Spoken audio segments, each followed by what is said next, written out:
लोग उठ चुके होते हैं बहुत देर से सुनते सुनते, और आप छोटे बच्चे हैं, इसीलिए मैं बहुत थोड़ा समय आपसे बोला। आज मेरे लिए बहुत ही खास दिन है।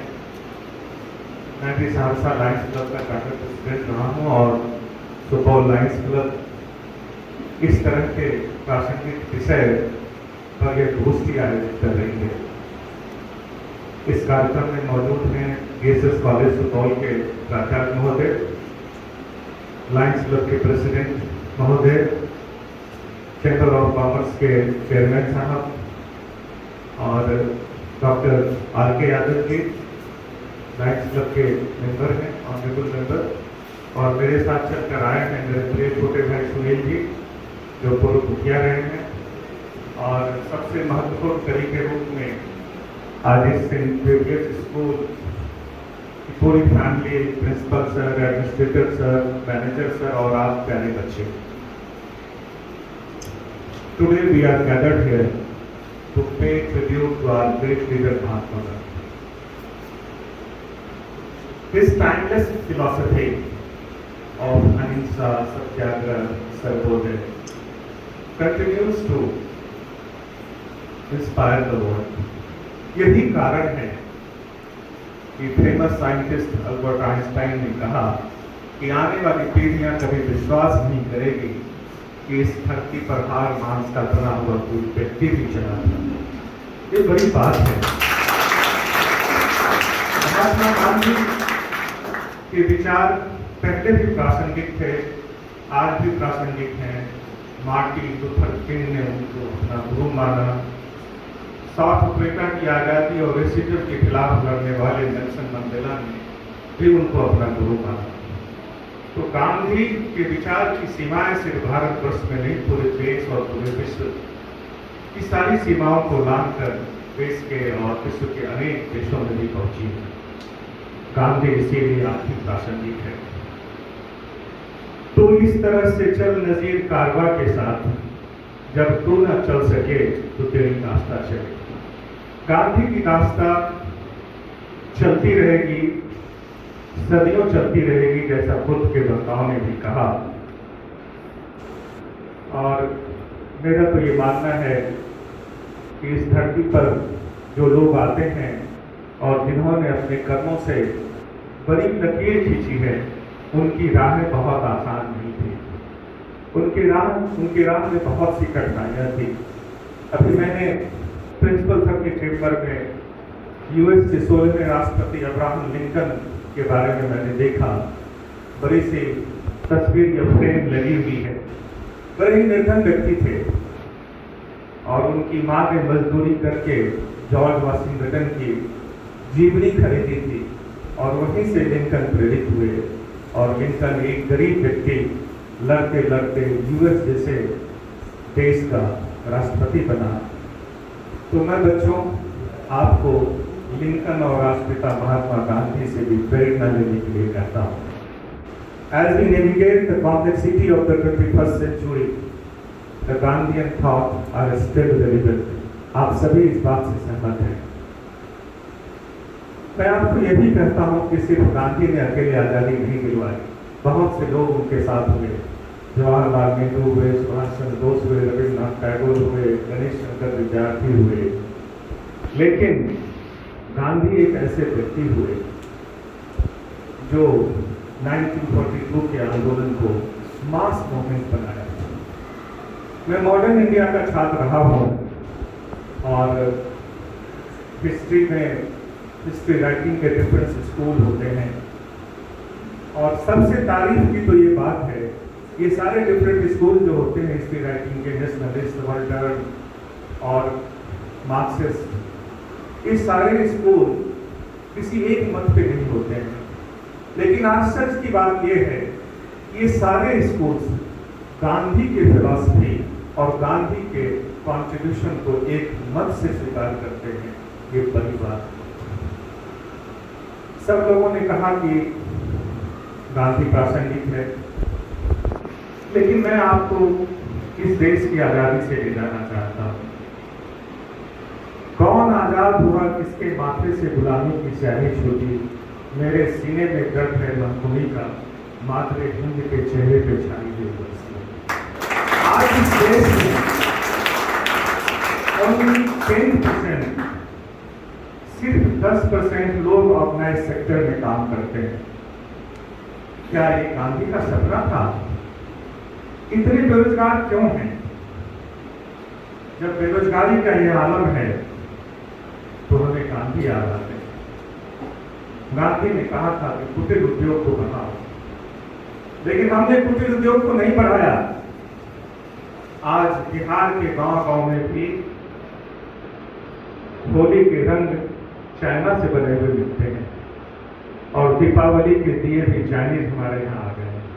हमारे कुटीर उद्योग बर्बाद हो गए। आखिर दोषी कौन है? हम गांधी का विचार को प्रचारित करते हैं, लेकिन गांधी के विचार को अपनाते नहीं। इस देश में अभी इस भारत की सरकार ने स्किल डेवलपमेंट पे जोर दिया है। आखिर ये सरकार जाएगी तो सही, लेकिन जो आंकड़े कहते हैं उन आंकड़ों में, मैं नीति आयोग का आंकड़ा देख रहा था, उसमें भी स्किल डेवलपमेंट की बड़ी उपलब्धि नहीं है। वो सिर्फ कागजों तक ही सीमित है। जिस तरह स्वच्छता अभियान में गांधी के चश्मे का हम लोग दुरुपयोग करते हैं, अभियान को चलाते हैं, फोटो खिंचवाते हैं, लेकिन उस अभियान से कितने लोग प्रेरणा लेते हैं? ये आने वाली पीढ़ी को देखना होगा। और आप बच्चे तो बहुत प्रिविलेज्ड हैं, आपको सोचना होगा, आपके जिम्मे बड़ी जिम्मेदारी है। हम लोगों ने तो बहुत कुछ जी लिया है, बहुत कुछ देख भी लिया है। गांधी के विचारों, सत्याग्रह, अहिंसा, सब पे लोगों ने काफी अच्छा विचार दिया। मैं कुछ बात की तरफ आपका ध्यान आकृष्ट करना चाहूंगा। गांधी जी ने राइट्स ऑफ ड्यूटी की तरफ बहुत ही संजीदगी के साथ इस बात कहा था कि अगर हमारे अधिकार हैं तो हमारी ड्यूटीज भी हैं, और जीवन में इसे सबको आत्मसात करना चाहिए कि अगर हम संविधान में प्रदत्त अधिकारों की चर्चा करते हैं तो संविधान में जो लिखित ड्यूटीज हैं और जीवन में जो लिखित ड्यूटीज हैं उनको भी हम निभाने की कोशिश करें, तब गांधी जी का सपना होगा। सर्वोदय की बात हो रही थी। सर्वोदय में कहा गया कि सबका उदय हो, लेकिन विडंबना है इस देश में कि 95% संपत्ति पर कुछ घरानों का हक है। क्रोनी पूंजीवादी व्यवस्था भी इसे कहते हैं। ये डिस्पैरिटी तो रहेगी। जो समृद्ध हैं वो समृद्ध होते चले जा रहे हैं, जो गरीब हैं वो आज भी गरीब हैं। अभी आपने देखा कि तटबंध के भीतर के गांव में जब 6 लाख से ज्यादा क्यूसेक पानी आपके सुपौल में भी हुआ, बड़ी तरह मांग हुई। आजादी के 75 सालों में भी हमने तटबंध के भीतर के गांव में रहने वाले लोगों को जो फौरी तौर पर जो सुविधाएं होती है वो देने में सक्षम नहीं रहे हैं। और ये हमारी कलेक्टिव रिस्पॉन्सिबिलिटी है, ये हमारा कलेक्टिव फेल्योर है। सरकार का फेल्योर है, हमारा फेल्योर है और समाज का भी फेल्योर है। तो गांधी इसीलिए प्रासंगिक है। गांधी ने कहा कि आप बुनियादी शिक्षा अपनाओ। हम तो उस देश की कल्पना कर रहे हैं और उस समाज और उस समय की कल्पना कर रहे हैं जब रुचियों के अनुसार बच्चों को शिक्षा दी जाएगी। हम जो शिक्षा ले रहे हैं ये कन्वेंशनल शिक्षा है। हर कोई चाहता है कि मेरा बेटा एक बड़ा मैनेजर बने, मल्टीनेशनल में बड़ी कंपनियों में काम करे। कोई पिता ये नहीं चाहता कि हमारा बेटा बड़ा अच्छा इंसान हो। वो इंसान बनने की प्रेरणा हमें गांधी के भाव से देते हैं और वो इंसान हमें बनना पड़ेगा। तो ये चुनौती आपके सामने है। और लोगों ने बहुत कुछ कहा। गांधी जी ने लेबर्स के लिए बहुत सी सारी बातें की कि लेबर जो है वो कैपिटल का सर्वेंट नहीं, मालिक होता है, उनको लीडर होना चाहिए, उनके काम के घंटे तय होने चाहिए। लेकिन इस देश में आज भी काम के घंटे उस ढंग से परिभाषित नहीं है। तो ये गांधी की प्रासंगिकता आज भी हमारे बीच है। और सबसे बड़ी बात मैं कहना चाहूंगा कि लिमिटेशन ऑफ वॉन्ट्स, ये हमारी जो चाहत है ना वो बहुत बड़ी है। आज बिना एयर कंडीशन के कोई नहीं रहता। लेकिन आप तो जानते हैं एयर कंडीशन से निकलने वाले CFC ओजोन लेयर के लिए कितने खतरनाक हैं। हमें लगता है कि सब बच्चों के घर में एयर कंडीशन लगे होंगे, लेकिन हमारी जिम्मेदारी भी बनती है कि उसका कम से कम हम उपयोग करें, क्योंकि हमें पर्यावरण को भी बचाना है। फ्रिज से भी शायद वही CFC निकलती है, मुझे उतनी जानकारी नहीं है, मैं तो इतिहास का विद्यार्थी हूँ। लेकिन ये जो पर्यावरण के लिए जो चीजें अनुकूल नहीं है, उनकी प्रतिकूलताओं को दूर कौन करेगा? ये आप बच्चों की जिम्मेदारी है। गांधी जी ये कहते थे इकोनॉमिक डिसेंट्रलाइजेशन, लोगों ने इस पर भी चर्चा की, नॉन वायलेंस के बारे में भी लोगों ने कहा। आज आप देख रहे हैं कि इजराइल का युद्ध ईरान से हो रहा है, सीरिया, सब जगह तबाही मची हुई है। तो ऐसा क्यों है? ऐसा इसीलिए है कि पूरे विश्व ने अहिंसा के मार्ग को अपनाने की दिशा में कोई प्रयास नहीं किया।